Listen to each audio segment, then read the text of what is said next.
नमस्कार जी, मैं मंजू। गर्मियों का मौसम तो आप देख ही रहे हैं कि दिन भर गर्मी बढ़ ही रही है और हमें कई सारे प्लांट्स को बचाने की ज़रूरत होती है। तो ये सिंगोनियम का प्लांट है, इसकी केयर बताऊंगी मैं समर में कैसे की जाती है। तो इस प्लांट की वैसे तो कोई ख़ास केयर नहीं होती है और ये इतना फैलता है कि बरसात के टाइम हमें कटिंग्स करके इसकी जो है फेंकना पड़ता है। इसको खूब सारा फैल जाता है। तो जिन मेरे बहन भाइयों के यहाँ मनी प्लांट लगा हुआ है, तो जैसे वो मनी प्लांट की केयर करते हैं तो उसी तरह से इस प्लांट की भी केयर करें। तो मेरे यहाँ ये देखिए लेमन प्लांट की ये नीचे लगा हुआ है। तो अभी शाम का टाइम हो गया है और दिन भर तेज गर्मी पड़ी है। तो ऊपर ये देख रहे हैं लेमन प्लांट और ये बोगनविलिया, तो किस तरह से पत्तियाँ इनकी मुरझा चुकी हैं और इस तरह से ये नीचे मैंने सिंगोनियम प्लांट लगाया हुआ है। खूब ये ऐसे फैला हुआ है, तो कई सालों से है मेरे गार्डन में। तो यहाँ पे नींबू के जो ये प्लांट की जो छाया खूब सारी रहती है, तो ये बहुत अच्छे से चलता है। और प्रॉब्लम इसे तब होती है गर्मियों में जब सीधे धूप इस पर पड़े या फिर गर्म हवाएं जो पड़े। तो आप दीवार के पास ऐसे लगा सकते हैं, यहाँ पे सीधी गर्म हवा ना पड़े। और पहले मैंने इसे एक गमले में गैलरी में भी ग्रो कर रखा हुआ था।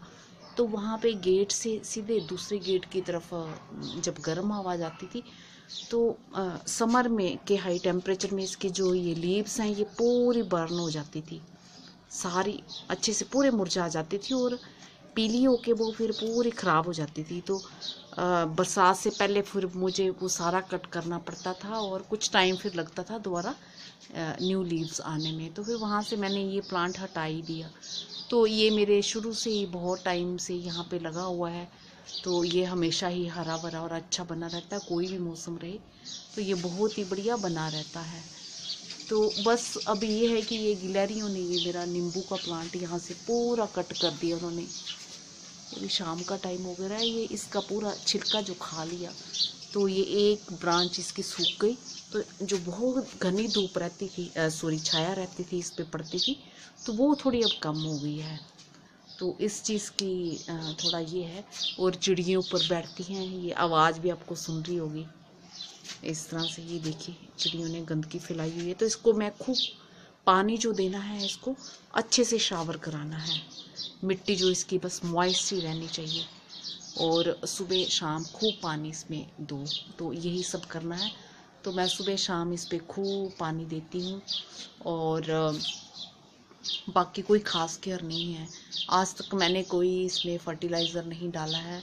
जो पत्तियाँ पुरानी सड़ती गलती हैं वही इसी में, ये ऊपर एक पत्थर लगाया हुआ है तो उसमें थोड़ी सी मिट्टी डाल के ये ग्रो किया हुआ। तो इतना सारा ये खूब फैल गया हुआ, तो इसकी जो केयर करना भी मुश्किल हो जाता है। ऊपर तार जो एक देख रहे हैं दीवार पे लगाई हुई थी, तो इस पे टांगा हुआ था, तो फिर वो नीचे आ गया हुआ है। कटिंग कर दी थी, खूब सारा फैल गया था बाहर की ओर।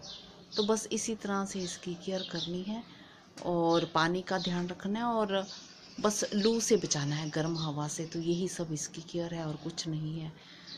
तो जैसे आप मनी प्लांट की केयर करते हैं वैसे ही है। और अभी इस मौसम में भी इसे ग्रो करना चाहें तो इसकी कटिंग ईज़िली ग्रो हो जाती है।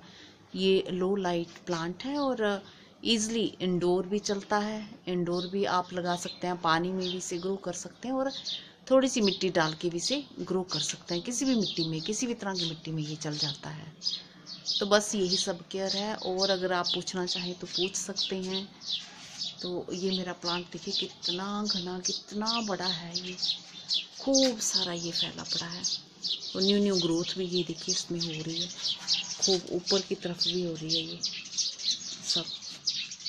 तो इतनी गर्मी में भी ये हरा भरा रहता है और देखने में बहुत ही अच्छा लगता है। तो किसी भी चीज़ को अगर आप कवर करना चाहें तो इसको एरोहेड वाइन भी बोला जाता है और भी कई नामों से इसे जाना जाता है। तो इसकी ये वाइन को आप लगा दीजिए तो ये खूब अच्छे से फैल जाती है। छाया वाली जगह में आप लगा सकते हैं, बस सुबह की हल्की सी धूप इसे मिले, जरा सी खुली धूप हल्की सी, तो उसमें ये बहुत अच्छे से चलता है। तो इंडोर लगाना चाहें तो खिड़की के अंदर आप रख सकते हैं जहाँ पे हल्की रोशनी आती हो। बस यही सब इसकी केयर है। नमस्ते जी, शुक्रिया।